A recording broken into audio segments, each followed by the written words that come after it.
Hello dear students, मैं पंकज शर्मा, आप सभी का स्वागत है हमारे यूट्यूब चैनल शर्मा सर पर। आज का जो लेक्चर है वो हम कंटिन्यू करेंगे जो जेईई और नेट की जो सीरीज हम कर रहे हैं। आज इलेक्ट्रोस्टैटिक्स जो है उसका नेक्स्ट पोर्शन हम करेंगे। आज के लेक्चर के बारे में मैं आपको बता देता हूँ किस टॉपिक्स के बारे में डिस्कस करेंगे। नंबर 1 एरिया वेक्टर, फिर हम बात करें इलेक्ट्रिक फ्लक्स की। इलेक्ट्रिक फ्लक्स की इम्पोर्टेंस क्या है, किस लिए यूज होता है। फिर हम बात करेंगे गॉस थ्योरम की जो बहुत ज़्यादा इम्पोर्टेंट है। तो आइए बिना किसी देरी के स्टार्ट करते हैं। तो देखिए शहबाज, नंबर 1 एरिया वेक्टर। तो एरिया वेक्टर क्या है? एरिया बेसिकली हम जो पढ़ते हैं ये पढ़ते हैं कि जो एरिया है वो स्केलर क्वांटिटी होती है, ठीक है। लेकिन कभी किसी पर्टिकुलर केसेस की बात करें तो area is a vector quantity. Direction क्या होगी? Area vector is a vector quantity having direction normal to the surface and radially outward. जो मतलब पॉइंट करेगी, डायरेक्शन करेगी रेडियली आउटवर्ड। अब मैं अगर आपको बात करें कि सर जो मार्कर है इसमें हमें डायरेक्शन बताएं कि एरिया वेक्टर कैसे होगा, तो देखिए सर मैं आपको यहाँ एक्सप्लेन कर देता हूँ किस टाइप से होगा। फॉर एग्जांपल ये, ठीक है, इस सरफेस की अगर मैं बात करूँ नॉर्मली आउटवर्ड, यहाँ अगर मैं बात करूँगा नॉर्मली आउटवर्ड, यहाँ अगर मैं बात करूँगा तो आप सभी की तरफ होगा, यहाँ बात करूँगा नीचे होगा, यहाँ बात करूँगा इस साइड, मतलब नॉर्मली आउटवर्ड होगा। अगर मैं बोर्ड की बात करूँ, ये कोई सरफेस है तो इसकी जो डायरेक्शन होगी एरिया वेक्टर की, ये डायरेक्शन होगी नॉर्मली आउटवर्ड, बाहर की तरफ। ओके, तो आज के बाद आपको याद रखना एरिया कैसा है। Area is a vector quantity having direction normal to the surface and radially outward. तो ये यहाँ पर कोई स्फेरिकल कंडक्टर हम लेकर चले हैं जो आप देख सकते हैं, ठीक है। तो इसका हमने स्मॉल पोर्शन यहाँ कट किया हो, तो डी एस से यहाँ रिप्रेजेंट किया डायरेक्शन के लिए। एन कैप यहाँ यूज किया। एन कैप क्या होता है? यूनिट वेक्टर, जिसको हम किसके लिए यूज करते हैं? Use for direction. डायरेक्शन को शो करने के लिए इसका यूज किया जाता है। तो वेक्टर को हम कैसे लिखते हैं आप सभी को याद होगा, हम एन कैप लिखते थे आर वेक्टर डिवाइड बाई उसका मैग्नीट्यूड, ठीक है। और वेक्टर का मैग्नीट्यूड होने के बाद वो स्केलर ही हो जाता है, एक सिंपल वैल्यू रह जाती है, डायरेक्शन का कोई मैटर नहीं रहता, कोई लॉजिक नहीं रहता। तो ये इस टाइप से हमने एरिया वेक्टर के बारे में बात की। यूनिट सेम होगी जो एरिया की होती है, मीटर स्क्वायर। ओके, तो अब हम बात करते हैं इलेक्ट्रिक फ्लक्स क्या होता है। इलेक्ट्रिक फ्लक्स क्या मेजर करता है? किसी गिवन रीजन के अंदर कितनी फील्ड लाइन ने क्रॉस किया, इस चीज़ को कौन बताता है? इलेक्ट्रिक फ्लक्स बताता है। तो इलेक्ट्रिक फ्लक्स जो है वो क्या बताएगा? एक मेजर करेगा, कैलकुलेट करेगा कितनी फील्ड लाइन ने वहाँ से क्रॉस किया। किससे रिप्रेजेंट करेंगे? फाई से इसको रिप्रेजेंट करेंगे। और फाई क्या होगा? Q by epsilon not. Absolute क्या है? इसको हम पहले पढ़ते आ रहे हैं अब तक, absolute permittivity of free space. Absolute permittivity of free space, तो ये है एप्सिलॉन के बारे में, free space vacuum air. Q क्या है? जितना चार्ज इनक्लोज ऑफ सरफेस के अंदर, charge enclosed in the surface, mean जो चार्ज सरफेस के इनसाइड है वो ओनली। ओके, अगर मैं आपको बोलूँ, ये मैं आपको इस टाइप से कोई रीजन है, सपोज यहाँ चार्ज है, यहाँ +1 कूलम, यहाँ +2 कूलम, यहाँ +3, यहाँ है -1 कूलम, यहाँ +6 कूलम। अगर मैं बोल दूँ कि आपको इसका फ्लक्स फाइंड आउट करके बताएं, ये डायग्राम आपके पास पेपर के अंदर है, find out the flux of this diagram, तो आप फ्लक्स कैसे फाइंड आउट करेंगे बताइए शाबाश। तो फ्लक्स क्या बेटा? फाई का डायरेक्ट फॉर्मूला है क्यू बाई एप्सिलॉन नॉट। लेकिन एप्सिलॉन नॉट तो ठीक है सर, इसकी वैल्यू भी हम सभी को पता है, याद हो गया, आप सभी को याद होनी भी चाहिए। 8.85 × 10⁻⁻12 कूलम स्क्वायर पर न्यूटन मीटर स्क्वायर। लेकिन बात आती चार्ज कौन सा? जितना इस सरफेस के इनसाइड है ओनली वो, ये चार्ज यहाँ पर नहीं लिया जाएगा। तो चार्ज कितना? 2 कूलम, 3 कूलम, 1 कूलम, माइनस, तो कितना हुआ टोटल? 4 कूलम, 3 to 5 और एक माइनस हो गया, मीन्स यहाँ पर चार्ज कितना? 4 कूलम डिवाइड बाई में एप्सिलॉन नॉट, मीन्स फाई की वैल्यू क्या आएगी? इस टाइप से हम कैलकुलेट कर सकते हैं। ओके, उम्मीद करता हूँ आपको ये समझ में आया होगा कूलम का क्या मतलब, मैटर क्या है सर, फ्लक्स कैसे फाइंड आउट करते हैं, इसके बारे में आपको पता चल गया होगा। फ्लक्स की एक दो एप्लीकेशन करते हैं, फिर हम इसको कंटिन्यू करते हैं गॉस थ्योरम के लिए। नेक्स्ट देखिए शाबाश, कुछ एप्लीकेशन करते हैं इलेक्ट्रिक फ्लक्स की। उससे पहले हम बात करते हैं जो इलेक्ट्रिक फ्लक्स होता है, एक तो फॉर्मूला अभी हमने किया, phi = Q by epsilon naught, number 1। Number 2 जो इसके लिए फॉर्मूला होगा फाई के लिए, वो होता है बेटा E.ds, ठीक है। टोटल निकालने के लिए यहाँ क्लोज के लिए क्लोज इंटरवल हमने यहाँ लिख दिया है। तो फ्लक्स का जो फॉर्मूला होगा नंबर 2 ये होगा, कैसे आएगा तो उसके बारे में आइए बात करते हैं।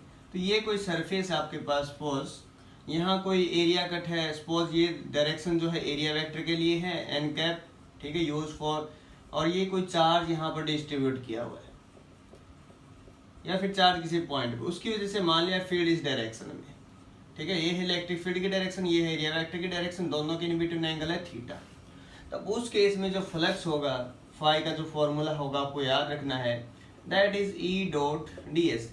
मीन्स ई डॉट डी एस क्या, एरिया भी एक वेक्टर क्वांटिटी है और थीटा जो यहाँ से एंगल आएगा इनके in between, that is E D S cos theta.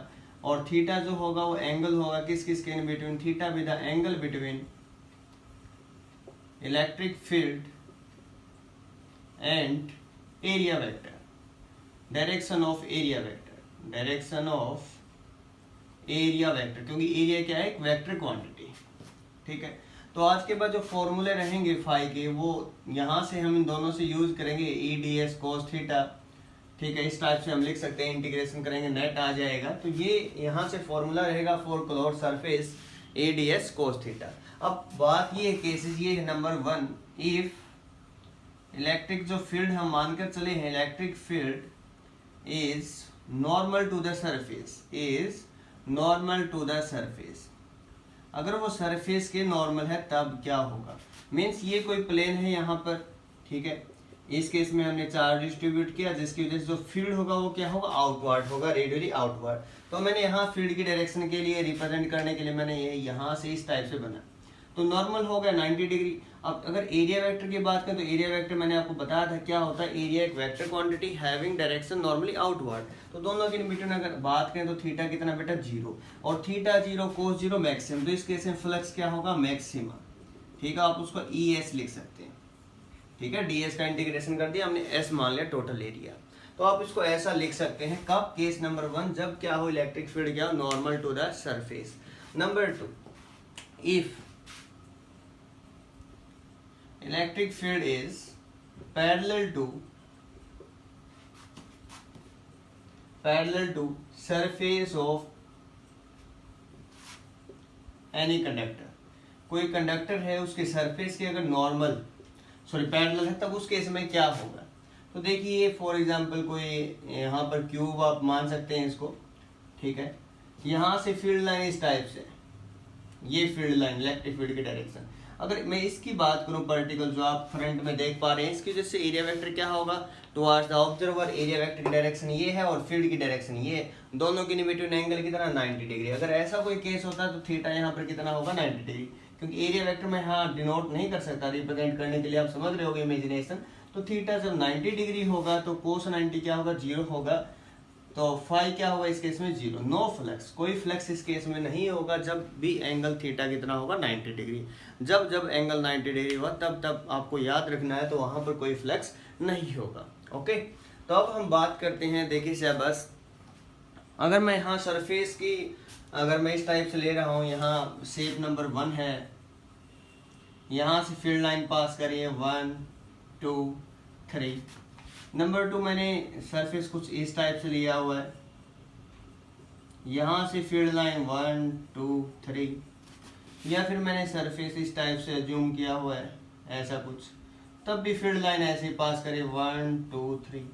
अगर मैं बोलूँ यहाँ फ्लक्स फाई 1 है, यहाँ फाई 2 है, यहाँ फाई 3, तो क्या चेंज होगा, क्या तीनों इक्वल होंगे, डिफरेंट होंगे, तो क्या होगा। तो ऐसा कोई केस है तो फील्ड लाइन कितनी पास करें ये मैटर करता है, ये मैटर नहीं करता कि शेप क्या है। तो यहाँ 3 फील्ड लाइन है, यहाँ भी कितनी फील्ड लाइन 3, यहाँ कितनी है 3, तो फ्लक्स जो होगा इन तीनों केसेस में क्या होगा, equal phi 1 is equal to phi 2 is equal to phi 3। Okay, उम्मीद करता हूँ आपको ये बात समझ में आई होगी। अब हम एक दो न्यूमेरिकल और कर लेते हैं जिससे आपको और ज़्यादा क्लियर हो जाए। तो देखिए से बस सपोज फील्ड गिवन है, इलेक्ट्रिक फील्ड गिवन है इस क्वेश्चन के अंदर जो हम डिस्कस कर रहे हैं अभी इन न्यूमेरिकल के अंदर। हमारे पास जो है इलेक्ट्रिक फील्ड गिवन है इस टाइप से 2i cap plus 3j cap, और जो एरिया है, एरिया वेक्टर क्वांटिटी है, एरिया इस टाइप से लिखा हुआ है 2 मीटर स्क्वायर इन एक्स वाई प्लेन। ओके, और इसको मैं यहाँ से 2k कैप भी लिख देता हूँ, ठीक है। i पता आपको x के लिए यूज करते हैं, j हम y के लिए और k हम z के लिए। इस टाइप से क्वेश्चन तो आपको अगर फ्लक्स फाइंड आउट करना कि फ्लक्स क्या होगा, कैसे फाइंड आउट करेंगे, तो देखिए क्या बात, E डॉट ds होता है, नो प्रॉब्लम, आप सभी को पता है, लिख दें E डॉट ds, ठीक है, दोनों का डॉट प्रोडक्ट होता है बेसिकली। तो यहाँ से तो सर हमें ये पता है, लेकिन ये आई जे के तो नहीं पता। कभी भी एक्स वाई प्लेन हो तो एरिया वेक्टर उसके नॉर्मल होगा, normal means next X Y plane है तो उसके नॉर्मल क्या होगा, जेड होगा। ठीक है, तो यहाँ पर बेसिकली इस क्वेश्चन के अंदर ये बोला गया जेड डायरेक्शन। अगर मैं आपको ऐसा लिख के दे दूं कि 2k कैप, तब आपके लिए निकालना आसान हो जाएगा क्योंकि आपको पता चल गया। ठीक है, और ये जो यूनिट है ये न्यूटन पर कूलम्ब में है, इलेक्ट्रिक फील्ड की यूनिट। ठीक है, ये मीटर्स के यहाँ मेंशन है तो आप मीटर्स के साथ में लिखें। जैसे ही आप इन दोनों का डॉट करेंगे 2i cap plus 3j cap plus 2k cap dot 2k cap. अब k का डॉट होता है और किसी का नहीं होता, i j के साथ 0 होता है, तो इसका क्या आएगा 4k cap dot k cap. अच्छा, डॉट का डॉट के साथ 1 आता है, k डॉट k क्या होता है 1, तो आपके पास आया 4 क्रॉस 1। यूनिट क्या आई, न्यूटन मीटर स्क्वायर पर कूलम्ब। तो आप इसको ऐसा लिख सकते हैं, तो आपके ऑप्शन से कितना 4। डायरेक्शन नहीं है, स्केलर क्वांटिटी अभी मैंने बताया था, फाई क्या होता है, स्केलर क्वांटिटी होती है, वैल्यू में भी पॉजिटिव नेगेटिव और 0। ओके, डिपेंड करता है।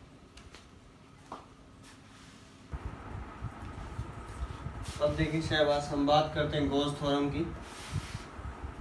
क्या है गॉस थ्योरम, क्या है गॉस लॉ, इसके बारे में बात करते हैं। तो आइए शहबाज बात करते हैं गॉस थ्योरम। इम्पोर्टेंट भी है बहुत ज़्यादा। गॉस थ्योरम क्या कहते हैं, गॉस थ्योरम क्या इसकी स्टेटमेंट है। According to this it states that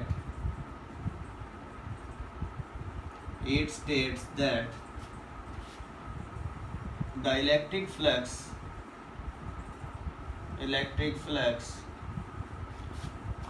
over an enclosed surface, और सिंपली आप इसको गॉसियन सरफेस आप बोल सकते हैं, गॉसियन सरफेस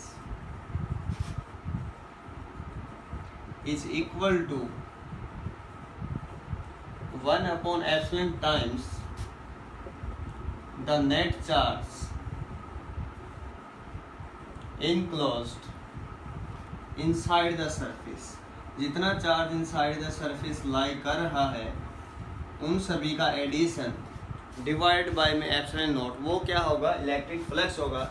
इलेक्ट्रिक फ्लक्स जो है इस टाइप से हमने लिखा E dot D S that is equal to Q by epsilon naught. या आप इसको ऐसा बोल सकते हो, the surface integral of electric field lines over an close surface is equal to 1 upon epsilon times. आप इसको ऐसा बोल सकते हो, द सरफेस इंटीग्रल ऑफ जो डेफिनेशन बनेगी यहीं से बनी, ठीक है, इसमें से surface integral of electric field lines over enclosed surface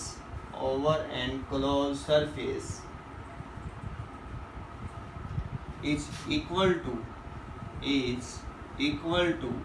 1 upon epsilon times the net charge enclosed by that surface। तो वो डेफिनेशन जो है यहीं से बनेगी बेसिकली।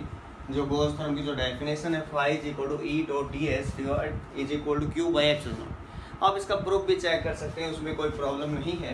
तो फाई का जो फॉर्मूला रहेगा, इस जो लिख रखी इक्वेशन, इसी को गॉस इक्वेशन, गॉस थ्योरम बोलते हैं। तो देखिए शहबाज किस टाइप से होता है, कैसे इसका प्रूफ हम करते हैं। बिल्कुल सिंपल है, यहाँ से हम जो कॉलम्स लो उसको रिड्यूस भी कर सकते हैं और इसका प्रूफ भी कर सकते हैं, बिल्कुल ईजी। तो देखिए शहबाज प्रूफ हम कैसे करेंगे, proof of Gauss theorem.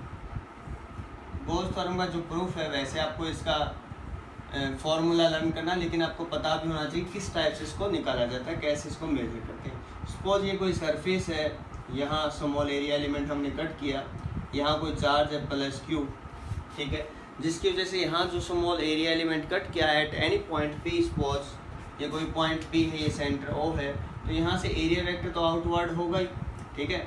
Field charge इसकी वजह से हमेशा आउटसाइड ही होगा। तो अगर बात करें एट पॉइंट पी अगर हम बात करें, तो अभी जो फॉर्मूला हम पढ़ कर आ रहे हैं वहाँ से चेक करें क्या वो इसी के इक्वल होगा। फाइव इक्वल टू अभी हमने पढ़ा ई डॉट डी एस।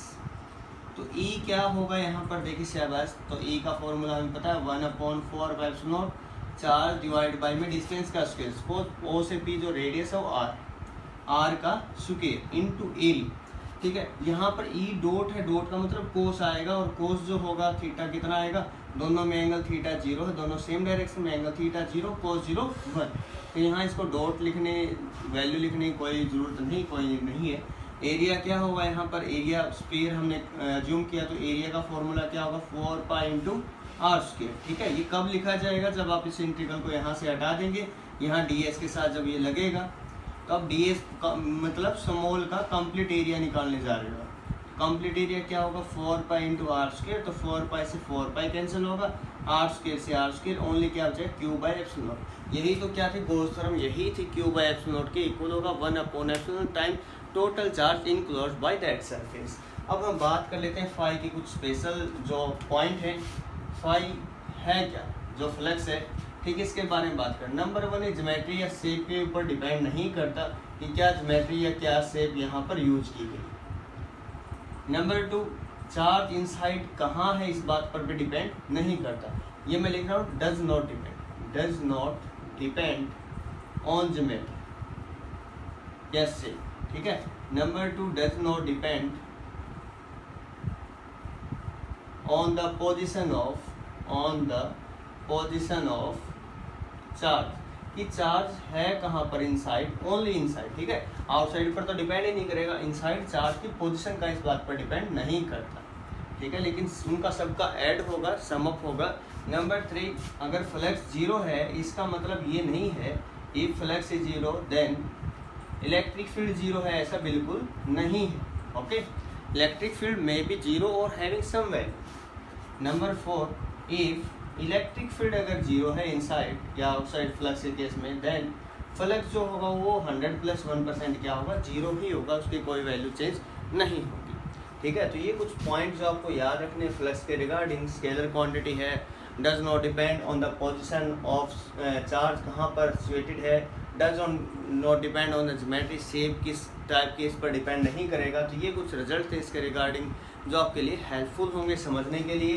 तो गॉस थ्योरम के बारे में हमने बात की, क्या होती है E dot ds = q by epsilon not. हमने यहाँ पर क्या लिया, एक स्फेरिकल कंडक्टर लेकर चले, इनसाइड चार्ज क्यों रखा और एरिया एलिमेंट हमने स्मॉल कट किया। जैसे हमने पढ़ा था एरिया वेक्टर क्या होता है, एरिया वेक्टर की डायरेक्शन आउटवर्ड नॉर्मल होती है। नंबर यहाँ पर एक पॉइंट और आपको याद रखना है, इनकमिंग जो फ्लक्स होगा, इनकमिंग फ्लक्स जो होगा उसको नेगेटिव लेना है, ठीक है, और आउटगोइंग जो फ्लक्स है उसको पॉजिटिव लेना है। ऐसा क्यों, ऐसा इसलिए क्योंकि जो एन कैप है डायरेक्शन, हमने उसको आउटवर्ड डायरेक्शन में पॉजिटिव माना है। हम एरिया वेक्टर की स्टेटमेंट ये पढ़कर चले कि एरिया वेक्टर क्या है, एक vector quantity having direction normal to the surface and outward direction को पॉजिटिव लिया है, इनवर्ड को हम यहाँ नेगेटिव लेकर चलेंगे। तो इन पॉइंट्स का ध्यान रखेंगे तो आपके सभी कंसेप्ट क्लियर हो जाएंगे। Thanks for watching.